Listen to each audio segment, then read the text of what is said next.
Good morning, everyone. I'm Jennifer Clark, the Operations Coordinator with the New York State Coalition Against Domestic Violence. I'd like to take a moment to welcome you to today's webinar, the second in our series on financial empowerment, with our project coordinator, Naseem Sarabandi, as our presenter. Before we get started, just a few housekeeping items to go over.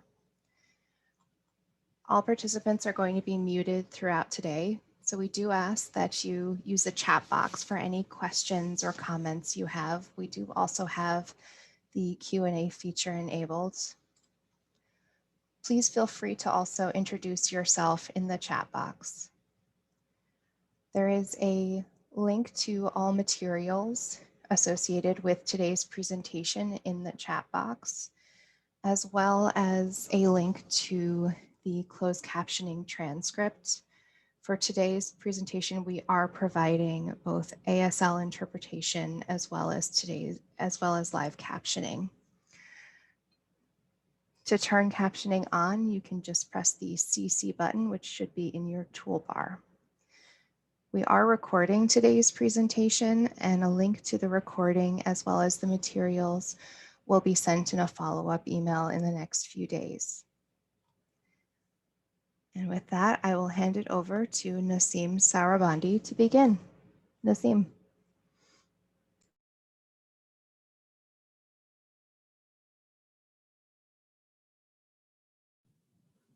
Hi, everybody.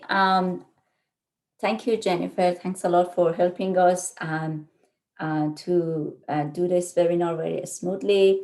And thanks to you for participating and the interpreters and captioners today. I am Naseem Sarabandi, Project Coordinator at New York State Coalition Against Domestic Violence. And as my colleague Jennifer mentioned, today we are going to go over the second module of All-State Foundation Moving Ahead curriculum. We did cover the first module last Thursday. And if you need to catch up or listen to the recording, we have the recording available. You just need to ask my colleague Jennifer for that. And you can catch up on what we have covered so far. In the second module, we are going to go over budgeting, banking options, assets, and liabilities. So before that, I would like to give you a little introduction about the economic empowerment project of the coalition, the New York State Coalition. We started this project in 2019, and we were able to do that by funding from All-State Foundation. Also, we received a lot of technical assistance and support from National Network to End Domestic Violence. And All-State and NNEDV, they developed this Moving Ahead curriculum together. It's a very recognized curriculum, and it's been, I think, in training for 10 to 15 years. It has gone through a lot of revisions, and it has really good information. It covers a lot of topics and fundamentals around financial literacy. The Economic Empowerment Project of the Coalition has a competitive grant process that it starts in summer. We choose 3 sub-grantees, 3 domestic violence service providers that are licensed by OCFS and are our members. And we help them to focus their economic justice project on financial planning, credits, employment, and match saving.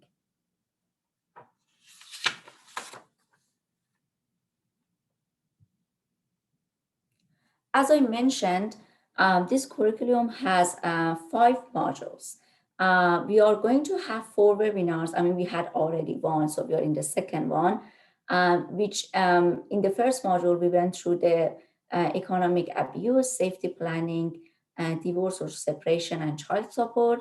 We are in the second one. We will have the third one next week. And then the week after that, we'll combine the last two modules of 4 and 5. And we will talk about financial paperwork, housing, loans, insurance, retirements, and education saving. Also, the next week module is about credit. So it's all focused on credit, credit report, and bankruptcy.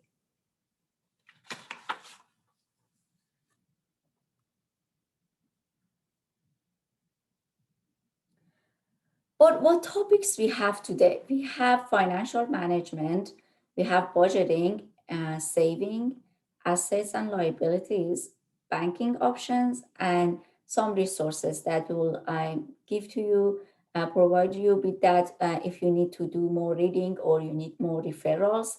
You also always can send us the email or questions you might have after the webinar.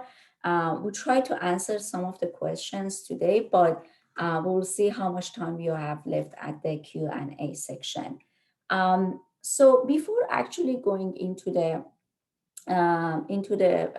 details of this module, we have prepared questions for you through polls that my colleague Jennifer is going to share with us.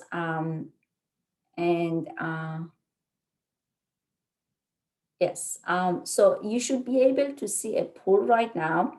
The first question we ask you here is, on a scale of 1 to 5, how comfortable are you with your personal finances? So you can enter any number between 1 to 5 based on comfortability. And also the next question is, do you budget regularly? Is this something you do? I don't know, every month, every other month, every 6 months? You can submit your answers here.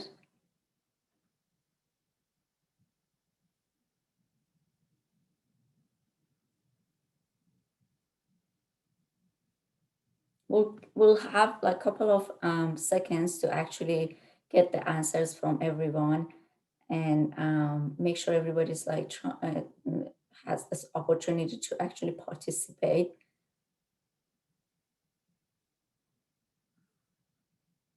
Okay, here comes the results. As you can see, the answers to the first question, a lot of people are actually in the middle, around almost 40%, and they're almost comfortable with their finances or personal finances. And the same amount of number actually are the people who budget regularly, like 40%, which is a good number. 41% are the percentage of people that they budget sometimes, which happens. We don't need to budget like every week. We probably need that monthly to month and or like a quarter to have like a plan of what we are spending on.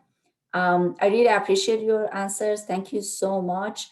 One thing that I want to mention is about your work and what you do and the services you provide as an advocate to survivors. I always talk about this because I used to do budgeting before starting this job, before starting like doing financial literacy. And I learned the value of budgeting through actually reading this curriculum and getting that training. The fact is, we as an advocate, if we don't budget regularly, we cannot recommend this to survivors. Because we cannot, recommend something that we are not practicing and we don't have any familiarity with. So I would recommend to you, start from like today, start from now and ask yourself, is this something that, what is the problem? Are you scared of budgeting? Try to work on it, which I will go through like some psychological aspect of budgeting in the next slides. But I want to ask actually from those of you who do not budget, I want to ask you why don't you budget? What is the reason? And And you can write that actually in the chat box.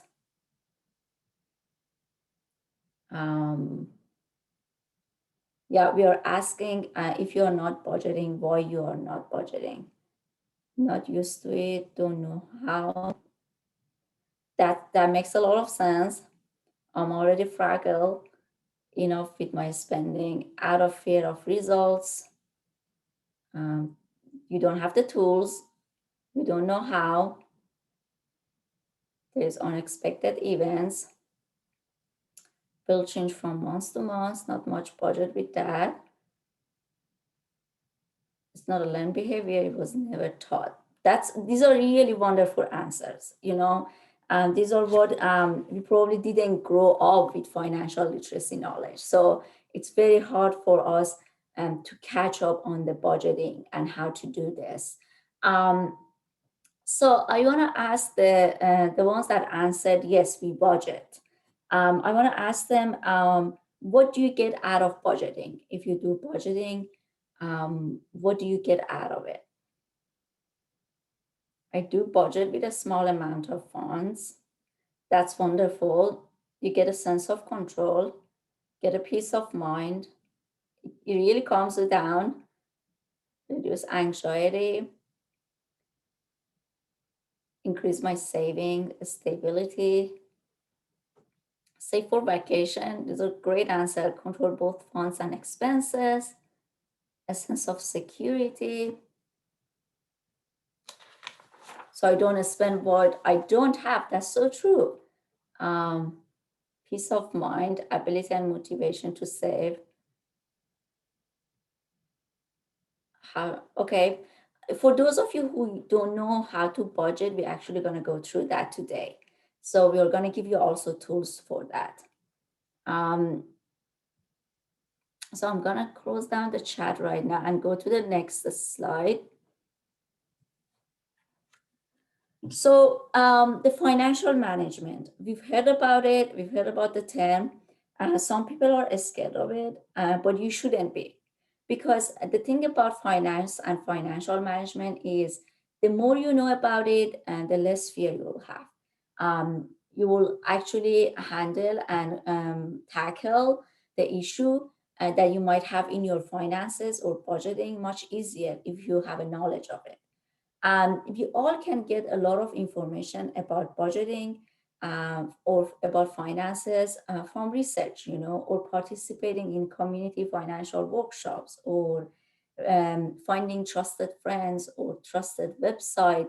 There's huge amount of information exist online, and a lot of them are actually trustable, and you can learn a lot of good things, for instance, your bank actually, your, I don't know, Bank of America, Citizens, any bank that you're using, they usually have a really good amount of information and that they have on their websites that you can learn about the budgeting. Also, I want to say that spending, it's a very tricky issue, it helps, it really like connects with your emotions. So you as human, the more you budget, the more you can actually control the spending behavior. And we'll go through that later on the slides. But actually gives you idea of the worst case scenario. What is your worst case scenario? For me, worst case scenario is going to be like losing my job. And I think this is like a worst case scenario for a lot of us, because losing your job means that we are losing a paycheck, we are losing a probably rent or mortgage, we are losing our payment on utilities. So it's like, so we need to find a second place or a plan B, to somebody to move with or moved in or something like that. For some people, it's even worse, because if they lose their job, unfortunately, they would be out of home. They wouldn't have any roof on their head. So that's a really important thing, to think about. What is your worst case scenario, and what is your plan B about it? And also trying to take a step-by-step action. I don't expect a lot of us like just go now, like open, a saving account, or like buy, stocks in the market. We just need to take it once in a day, one in a day. Today we are learning about budgeting and what is budgeting mean for all of us. So one principle of budgeting is distinguishing needs from wants. Um, and in this process, you need to think about what you spend every day or every month that it's your needs. You definitely need a housing. You definitely need utilities. You need food. You need medical insurance. So these are your needs. These are like necessary. But what about wants? What is your wants that you desire? And this can be like something like a little bit fancier. You probably need the housing. You definitely need the housing, but you probably don't need that fancy housing, or you don't need like that vacation right now. So these are all wants, the things that we desire and we want to have. It's good to have a plan for them, but we need to cover the needs first. When you go shopping and you're actually about to spend money, it's a good example to think about it like, is this a need or is this a want? You pick up a food or fruit. So yeah, I need fruit, I need food. But when you go like to the mall and you buy just like a shoe that you don't, a pair of shoe, is this something that I want or is actually something that I need? So this is a good question to ask before every time that we are buying something. Also, in a lot of situation, our children learn their spending behavior from their parents. We are the role model. We teach them how to spend. We teach them how to manage money, and that's why. And the more we know about it, the more we know the best behavior around or attitude around money is going to be setting an example for them for their future.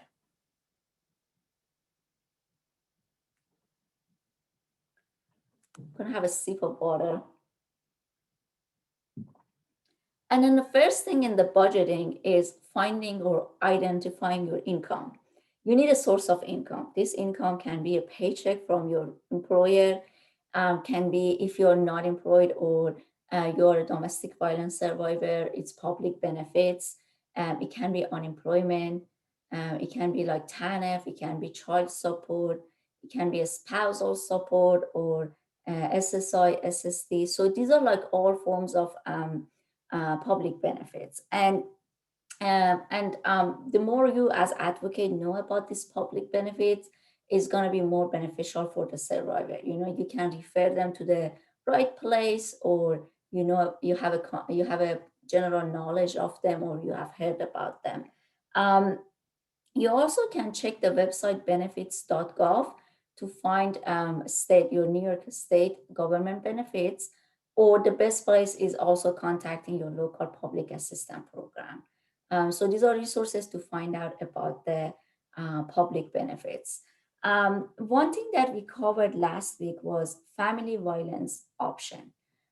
We mentioned that in our last webinar that family violence option is available in many states, including New York State, and we went through that.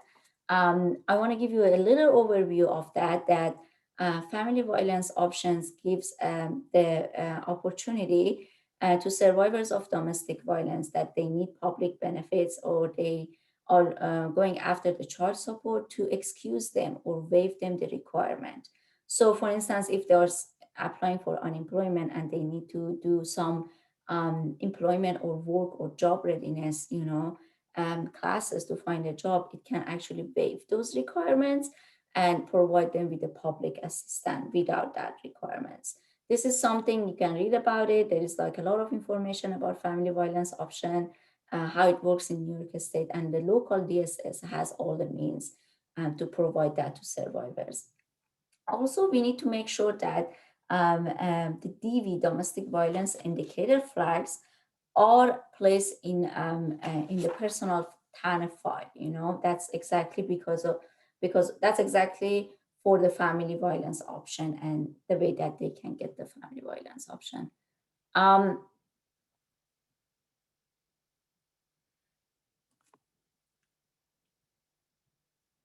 But what comes with the public assistance? What are the things that public assistance provide us? It gives us cash assistance, child support, food stamps, free or reduced school lunch, disability, medical insurance or assistance, and childcare assistance. And we need a certain documents before applying for the public assistance. Definitely need a social security number or proof of identity, meeting with the eligibility requirements, income and assets proof, because if you're like above some level of income, or you're having some assets, you might not be eligible for public assistance, and meeting with a caseworker. So these are like requirements. Um, the other thing is, like, if you are living, if the survivor also lives in a shelter, or they are in the verge of, or they are actually homeless, unfortunately, they need to ask, the local DSS about the priority process to receive the public assistance, because they need it urgently. And that's an option available for them.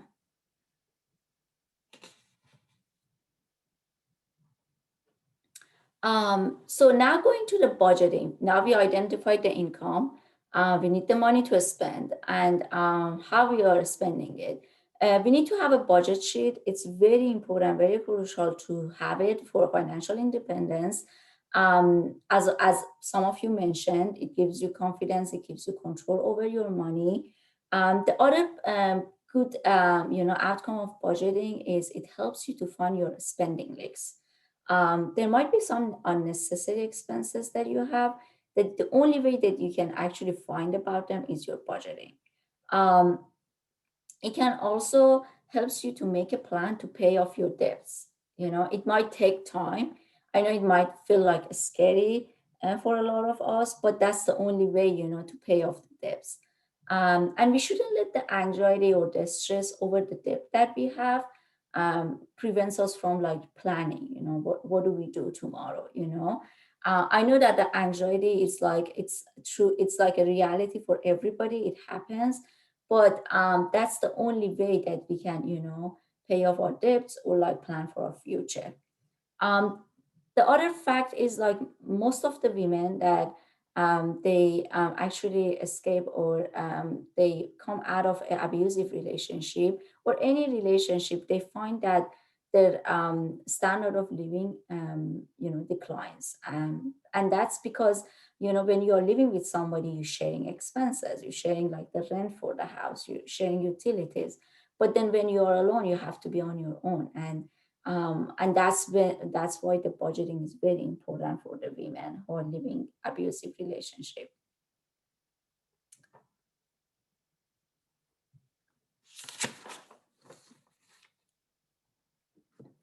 So for the budget, we need to identify our net monthly income.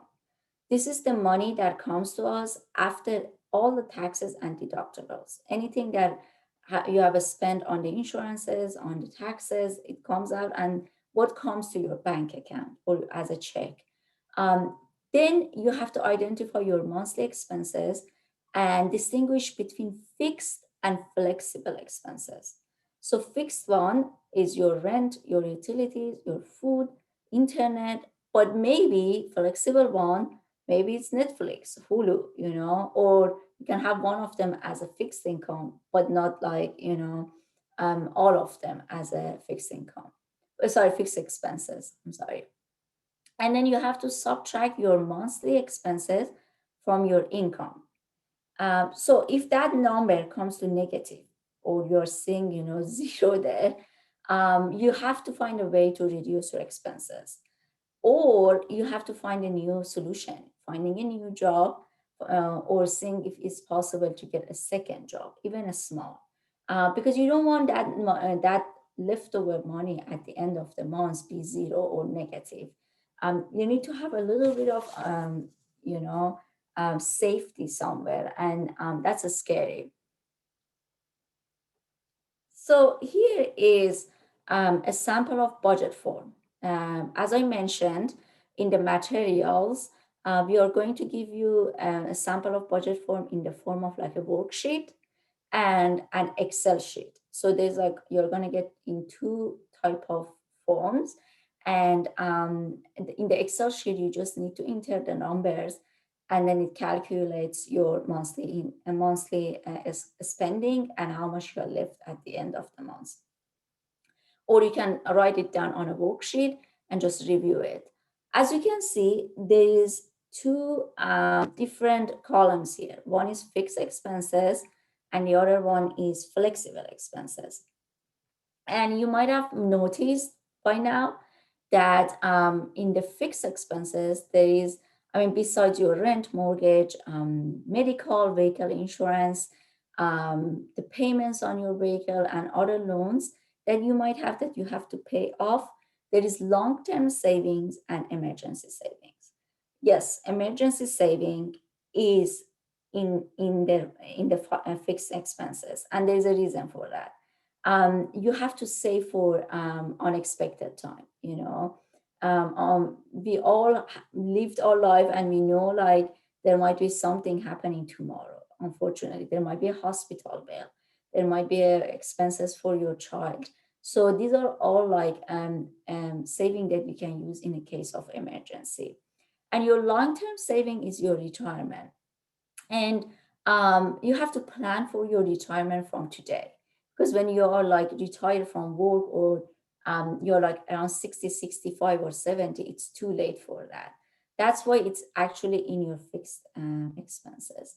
And you can see flexible expenses are the ones that are fluctuate, or the different from month to month. Some months you spend a little bit more on food, some months you're like very much on the budget, the same as like entertainment, childcare, and things like that.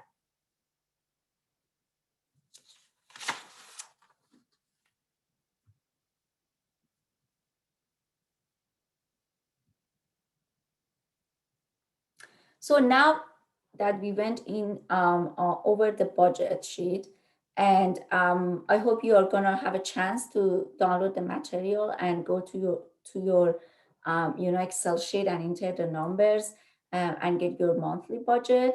But I mentioned also in the last slide that saving is a very important part of budgeting, and I insist on it. And I think like a lot of us had experience of things coming unexpected way, so we need to start saving today. Um, it's a pattern of behavior that we only learn it by doing it. We have to do it today. We have to start now.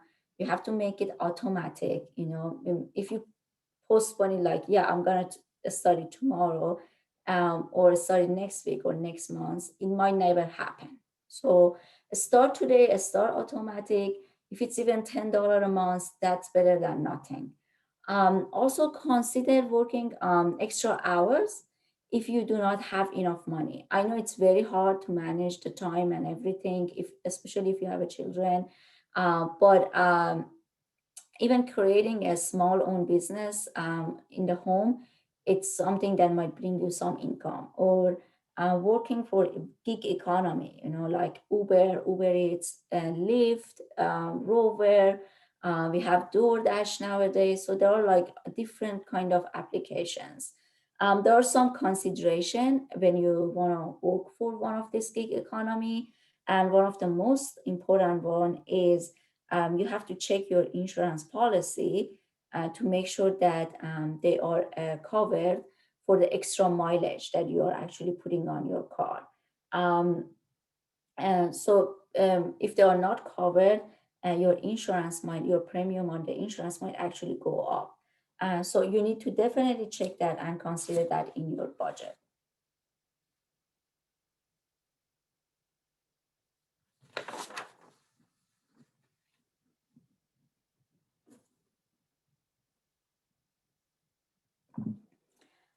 As I mentioned a little bit, that emotional spending is a part of everybody's behavior.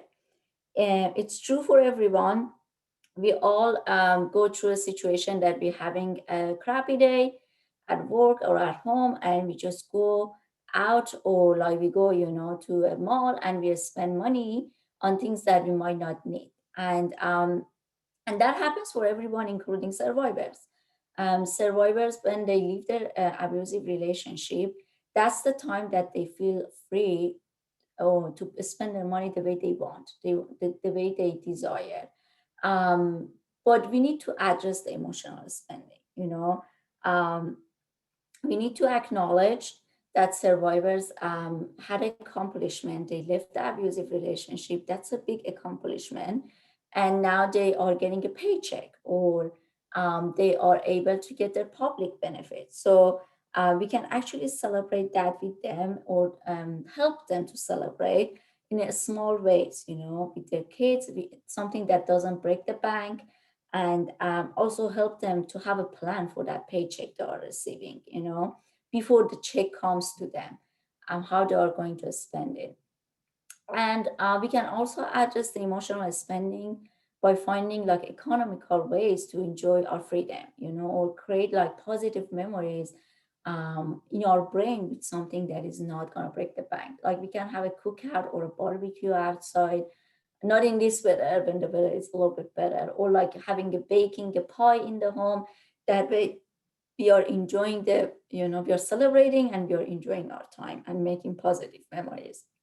Also, we need to remind our goals all the time, that what we have in mind to achieve at the end of the year or in a 6 months is more important than now just going and shopping and buying, a purse or like a hat or something like that. So I actually prepared a video for you. It's a small video for, it's like a minute and a half, for about the emotional spending.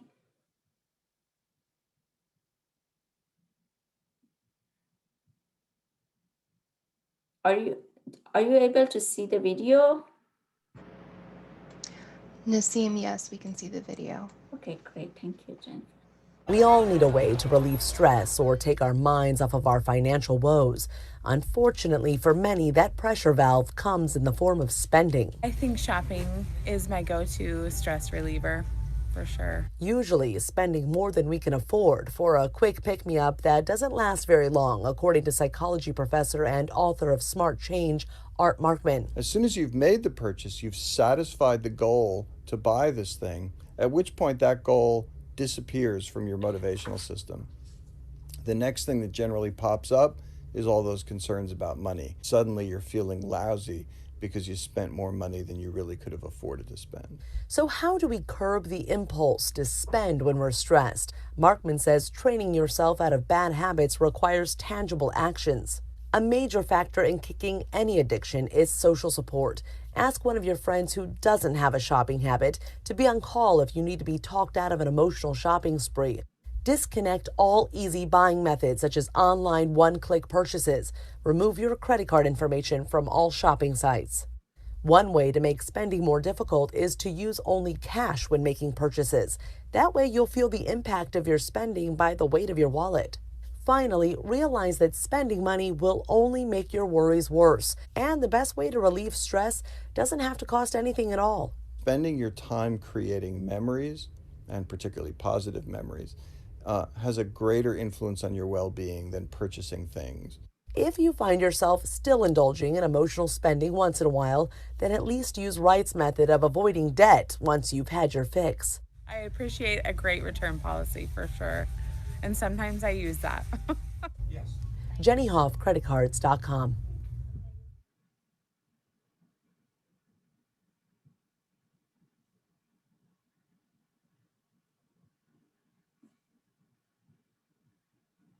With thousands of classes on the Peloton app,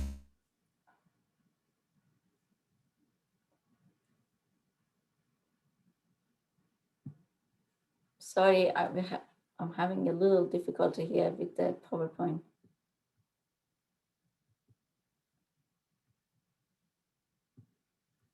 Oh.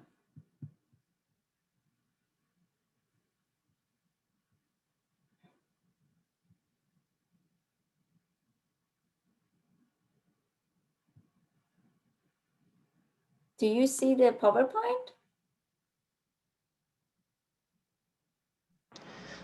Naseem, I can see it, but there's something over the top of the slide. Okay. Yeah, I came out of the, I'm really sorry. Let me do that again.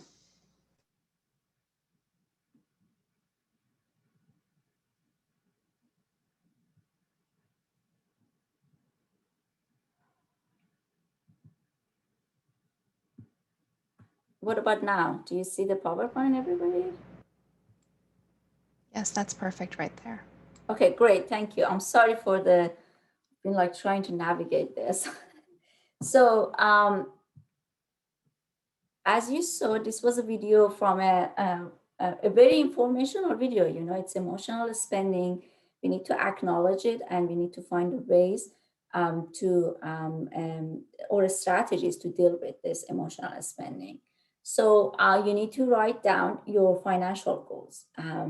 Have a clear mind or like idea about the path that you need to actually go through to achieve your goal, or how much money you need to spend. This can be buying a car, you know, but how many months do you think that might take? How much money you would need for that?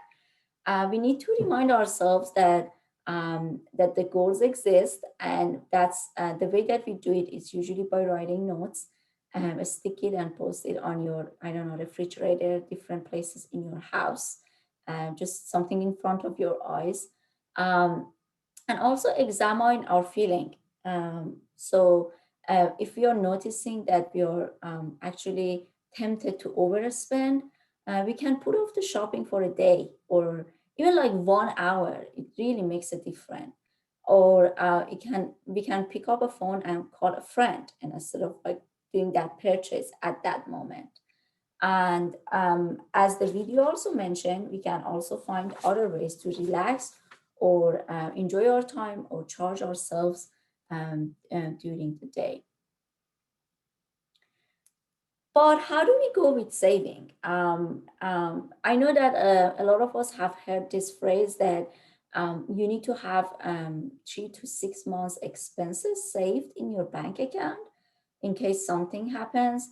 But how many of us have actually that, you know, privilege? Not everybody, not a lot of us. We actually disassociate when we hear a phrase like that. We are like, oh no, that's impossible. Like um, I don't have like that kind of money. But let's break from that. You know, let's deal with the reality. The reality is like we might have a small amount of money to save, but we need to do that. We need to do that today. And we need to learn about the compound interest. You know, when you're saving with a percentage of interest over the years, this adds up. And the fact is that interest added to principal uh, earns you more money, earns you more interest. And as you can see in this table, um, if you if you save $10 a month for 5 years, with this is a very simple low example, with 2% interest over 5 years, by the end of that, you're gonna have about $630 saved. So imagine if you don't touch it, you know, you start today and in a small amount and don't touch it for 5 years, you will have something at the end of it.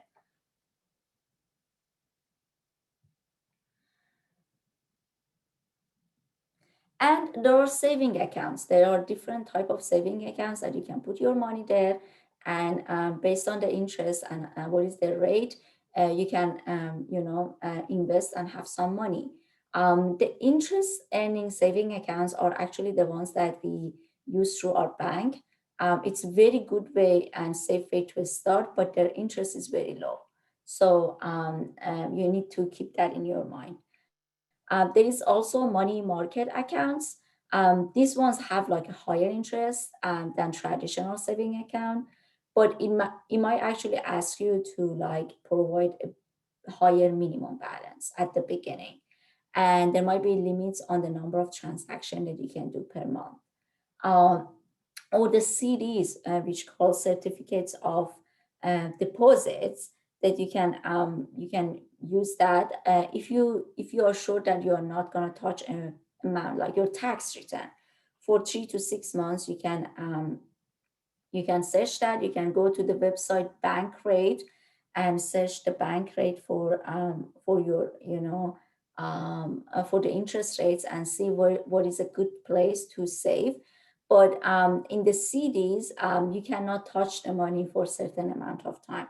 And there are going to be early withdrawals fee if you touch the money.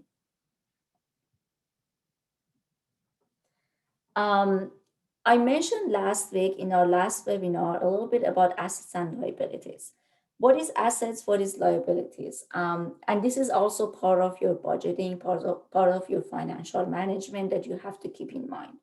And it's important because sometimes when the courts get involved, and they might need you to separate all the assets. And this can be the assets of you, your partner, or whatever is like jointly owned by both of you. And in the assets, these are the ones that actually are the things that you own. It's your car, it's your real estate, it's your property, insurance, your bank accounts, your investments. And the liabilities are the one that you actually owe, your debts, your credit card, your loans, your payment plans. These are all your debts. Sometimes your house or car can be like both assets and liabilities. You owe something, but then you're paying it off through 30 years mortgage plan or 5 years plan for your car. So keep that in your mind, that you have to have a list of this if you're going through a separation. For the list of assets and liabilities, we need, as I mentioned, it's really good to have a stock and a checklist and go through that. You need to ask yourself, is there anything listed in both the survivors and the partner's name? This can be a property, financial asset, a lease of apartment, deed or mortgage, loan, or joint accounts. And sometimes you might be married, or you might be in a relationship, or any kind of, arrangement with someone that has a pension plan or retirement. And usually for the time of for the duration of the time that you were married, you might be able to get benefits from that pension or retirement plan. But you need to search and see what information is required in the court order, or before you are settling on a different type of things, for property settlement. And then the pension plan actually starts paying benefits or payment to you. So you need to do that if you're thinking to receive a pension or retirement. Although pensions are very rare nowadays, I think only estates have them.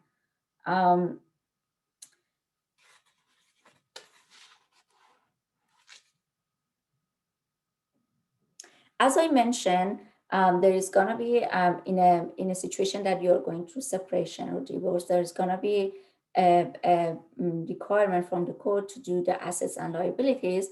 There might be a requirement for doing also mediation. This is something that court might actually ask you to sign a mediator to resolve your financial debts that you're sharing with your partner.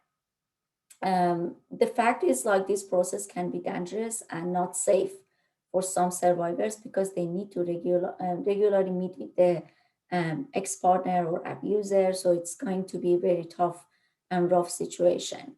And there might be a case that your partner is not cooperating. They are having hidden debts in your name, or hidden assets in their own name. And or the partner might have taken a lower paying job to escape the financial responsibilities, which is very frustrating.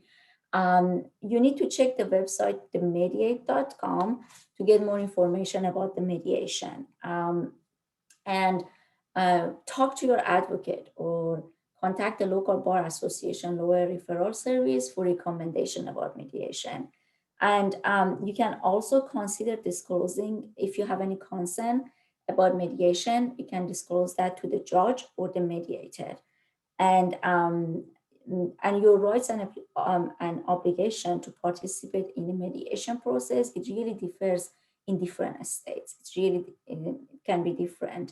The thing is, mediators are usually used to determine the child support and custody arrangement in New York State.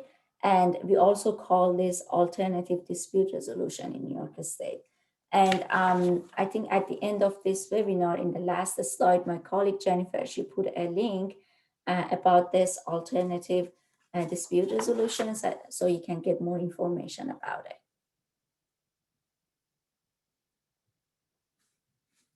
So what are the possible banking options? If you want to start banking, where do we start? I want to mention that not being banked actually is very expensive, because if you don't have a bank, you're paying predatory and hefty fees on everything. And even if your bank account is closed because of overdrafting or something, do start searching to see if there's an option for you to open a bank that gives you like an account that gives you a second chance.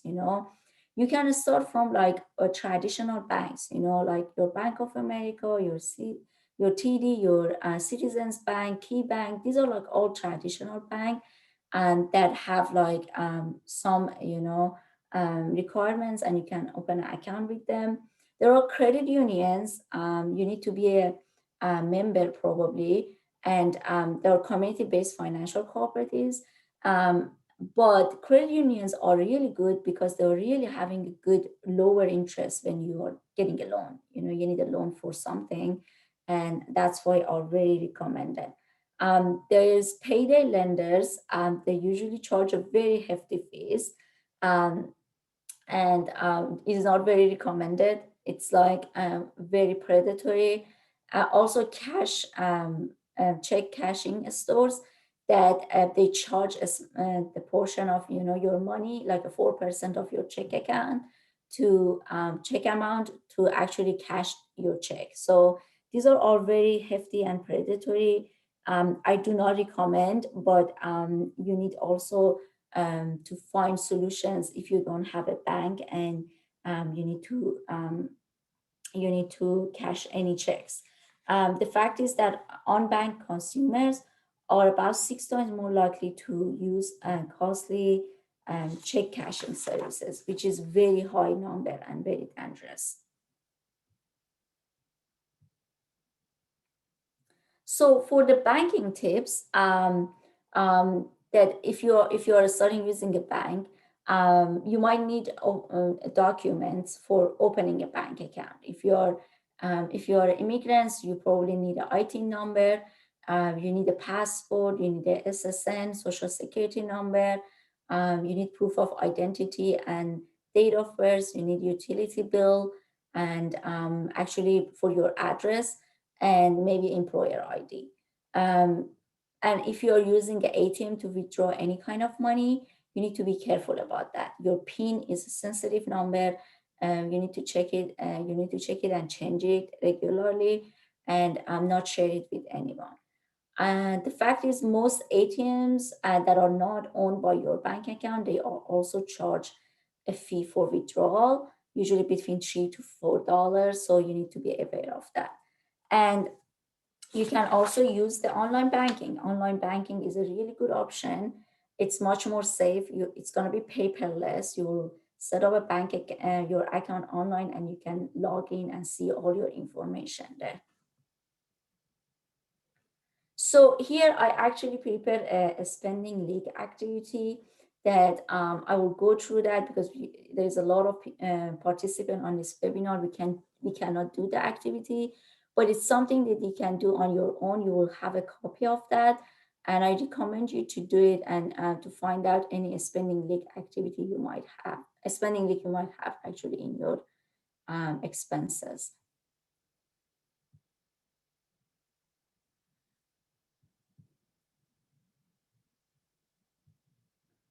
So this is the activity I mentioned. As you can see, you need to find out what is the spending that you do that costs you like a lot of money and you can save on it. And here is an example. There's a you or your coworker who usually eats 5 days have 5 days in a week out of home and just like gets the lunch out, you know. So you can actually put all these numbers here in the empty blank spaces. If you multiply that $5.25 with the 5 days a week, and then there's going to be 12 months, and again multiply that with 52 weeks of the year, it's going to be over $1,365 that you are spending on eating out of your home, just buying lunch out. But there is a solution. You can divide that. You don't want to leave the joy of actually eating out. It's very fun, but then at the same time you can actually bring the lunch from home like 3 times a day, 3 times a week. And as you can see, there is some calculation. If you eat out for 2 days a week, it's going to be 546. And if you eat like from the food that you bring from home, it's going to be 390 for a whole year. So the number comes to 936. And if you minus that from 1,365, you're going to save 429, almost 430 annually, just like on not eating out every day. So these are like kind of example of a spending leak that you can try to exercise and find in your budgeting. I'm sure everybody has one of those examples.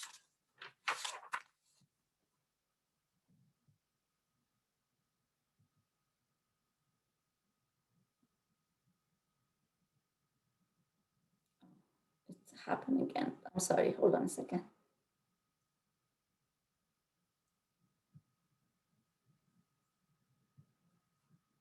Okay.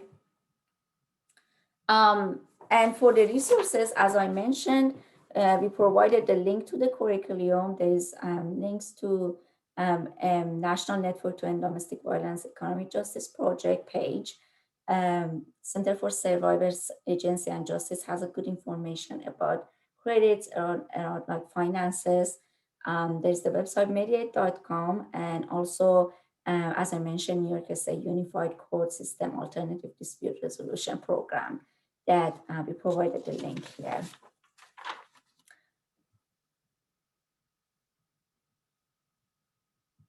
Well, I appreciate everybody's listening to the webinar. I'm so sorry that there was some like some technical, difficulty switching to the video, but we are here so we can answer some questions.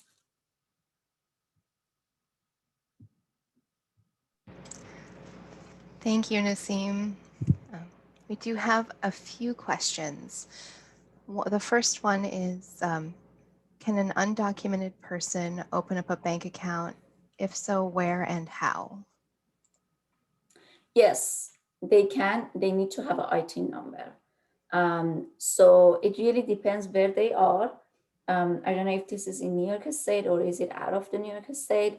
But if it's in New York State, I can do a research, and actually, if they are in a specific area, I can put them in touch with the program. I need just more information and put them in a contact with the advocate.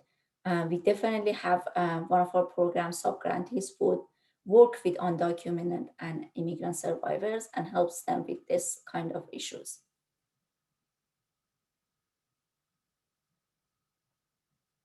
So definitely reach out to us. I think our email address is here. I don't know where you are, but New York State is completely possible to open a bank account.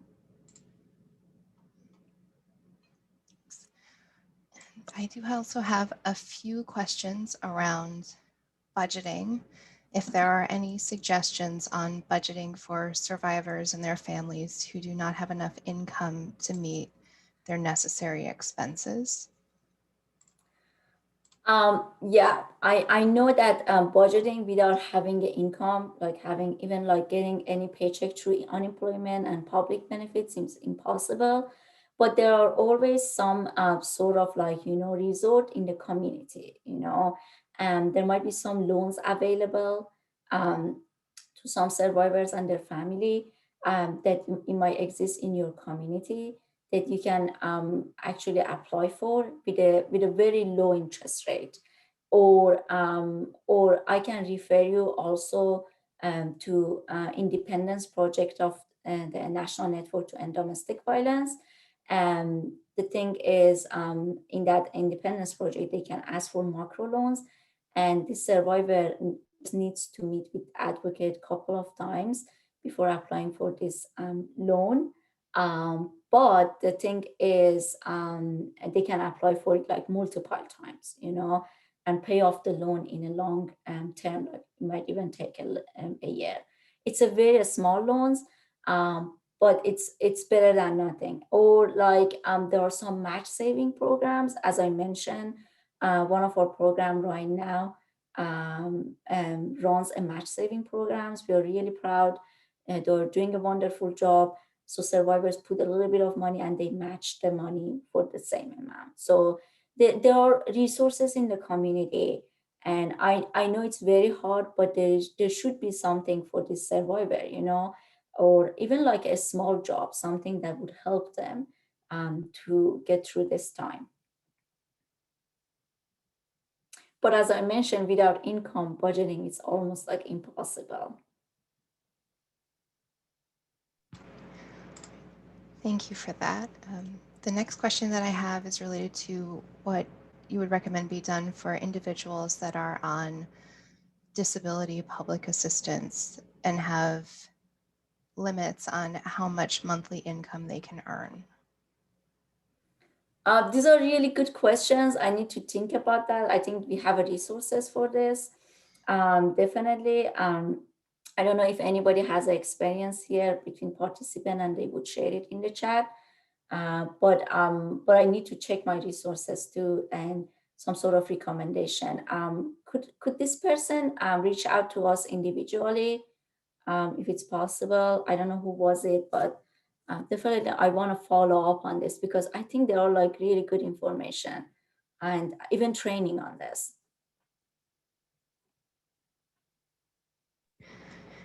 Thank you. And I have gotten a few questions related to the materials. I'll put the link again in the chat box.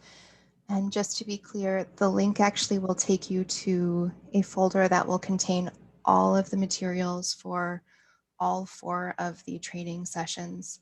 Currently, there are materials for today's session as well as last week's session, and the recording links will also be in there.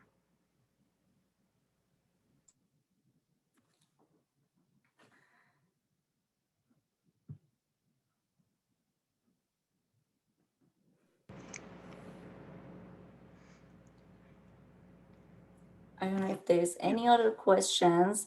I do want to ask again for the any questions that we were not able to answer here because we needed to check the resources. Definitely reach out to us, and me and my colleagues will do our best to provide that perfect answer or possible answer.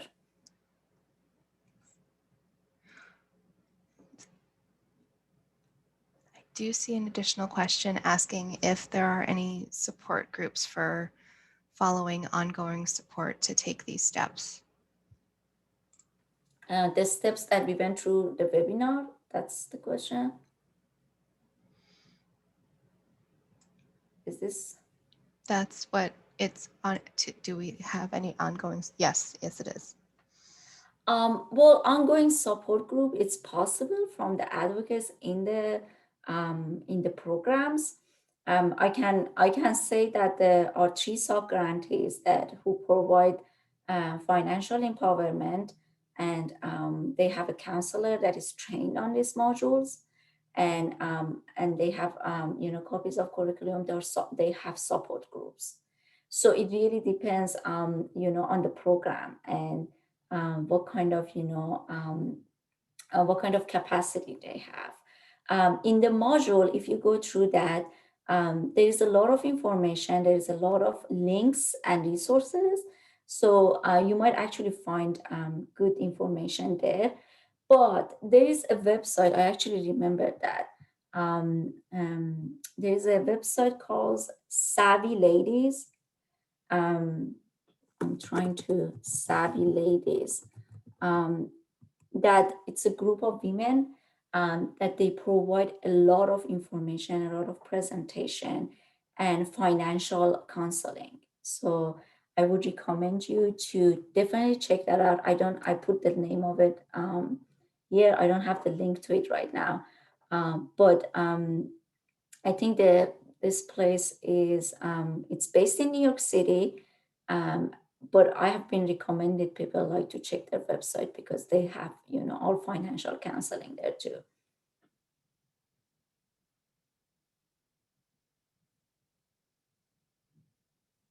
Yes, Savvy Ladies. That's it. .org. Are there resources for teens who are survivors? Yes. There's actually a training and information for the teenagers. I know one of our programs also, one of our sub-grantees provide information for children of survivor of domestic violence who are going through financial abuse or they've been experiencing that. I can either put you in contact with that program or send you, a copy of resource. I think the question is from Maria, so they just need to email us. And Naseem, I know you spoke a moment ago about some of the microloans and the savings programs. Where could someone go to look for a program that has those sort of microloan programs in place? Yes. So Independence Project of National Network to End Domestic Violence at the end of this webinar, I put a resource. If you go to the EJ project, this link from National Network to End Domestic Violence, there is going to be information about Independence Project. And both survivors and advocate of domestic violence can apply for this grant. And the grant process is open right now. It's actually sponsored by all the state too. There's an application process. I'll go through application process next week, but the survivor needs to meet with their caseworker or advocate 3 times before applying.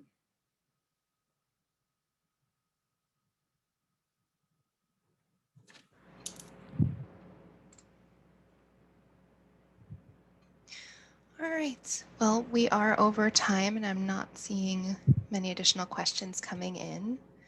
So we are going to sign off. And again, you should in the next few days get an email with a link to the recording as well as the resources and materials for today. We will add some of the additional recommendations that we've made in there that are not already in the materials as an added point in the materials folder. And thank you very much, everyone. And thank you, Naseem. Thank you so much, everyone, for being here. Thanks a lot, Jennifer and interpreters.